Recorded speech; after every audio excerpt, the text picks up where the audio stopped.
for our United Way segment of the week, we are joined by Jane Lapointe and Jessica Bayne Hogan from Women United. So that's part of the United Way. That's correct. Jane? Yes, that's correct. Women United is really a group of women that are all leadership donors that have come together under the United Way umbrella.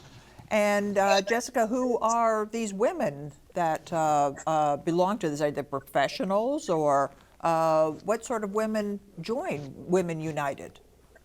Well, we are blessed to have a great variety of women.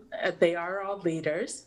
And one of the defining factors or ways that a woman would join Women United is by donating either personally or with a partner $1,200 plus.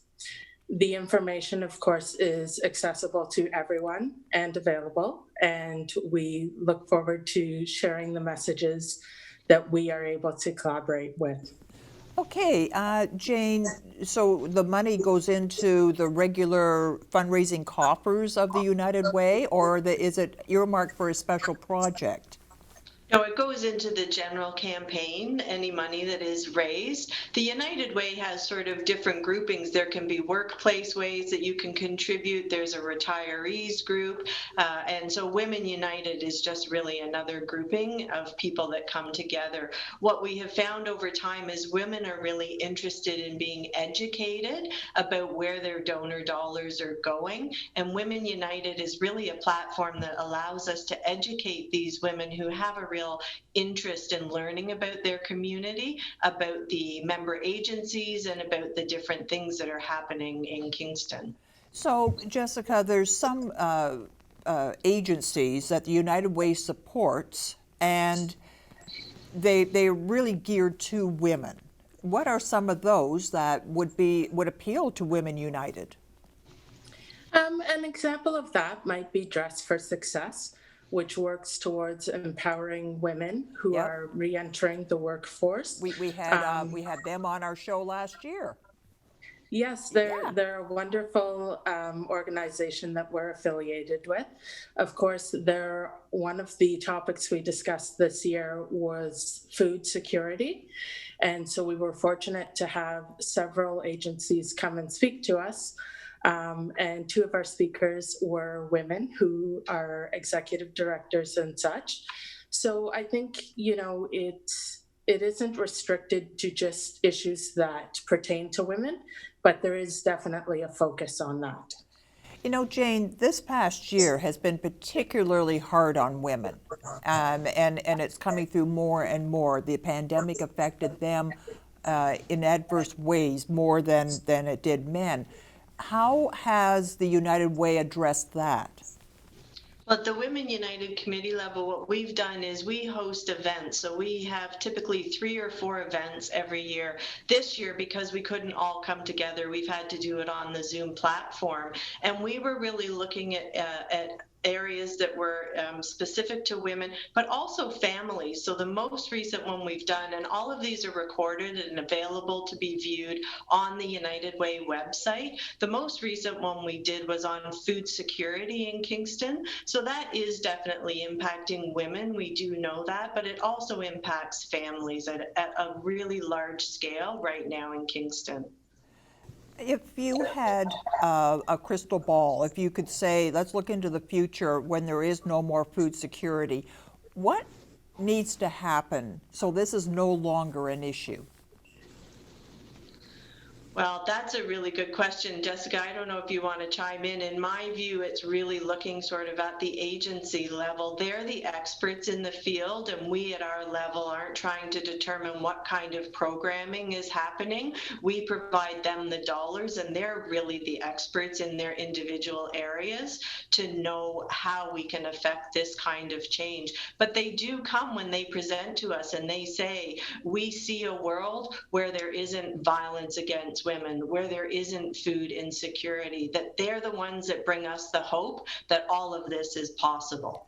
And hope is a good word for it, that someday none of this, wouldn't it be nice if the United Way had to close its doors because they just didn't need you anymore?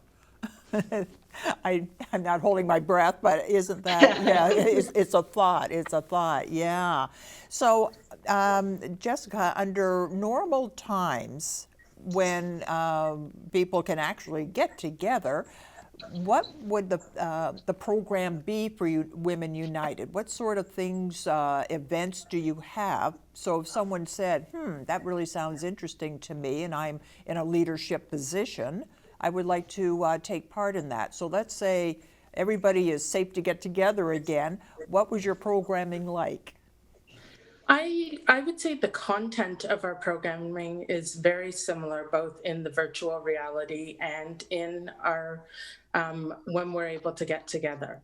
I think the piece that is missing in the virtual reality is that we're not able to convene at a donor's house, or we had one event at Studio 22. And while you can emulate to a degree the connectivity through Zoom, it's not the same as being able to, compartmentalize or chat with others and see people face to face. So normally you would get together and it's what, cocktails, coffee? What does before all this happened, before last March? What was the format of your meetings? Before all of this, we would all come together. It's typically sort of 5 to 7 o'clock in the evening. Everybody comes together. We do have some little snacks that we can all enjoy. And then we have speakers come from the member agencies, depending on what the subject is that we're looking at. We typically have 3 or 4 speakers. And we also have people that have benefited from the services of the United Way that come and speak. So it really is what I call where the tire touches the pavement, that we're having these sessions. Women are coming away either saying, I had no idea. When we did a topic of sex trafficking, they had no idea that this was happening here in our local community. We tend to be a little naive when it comes to some things. And I'm probably right up there as well. So yeah, it's good information, good stuff that you're sharing. Jessica, what happens if somebody out there says, wow, this is something I'd really like to get involved in, and I'm a real go-getter, but I'm just getting my own business off the ground, and boy, $1,200, that does seem like a lot. What else can they do to contribute to the United Way that maybe won't cost so much? Any contribution to the United Way is greatly appreciated, and we certainly wouldn't discourage anyone in the community from attending one of our events, whether it be virtually or in person. I think, it's really important for everybody to be aware. And we've just been so fortunate to have such a great group of women who do have that initiative and also have that capability to help make that difference financially. Absolutely.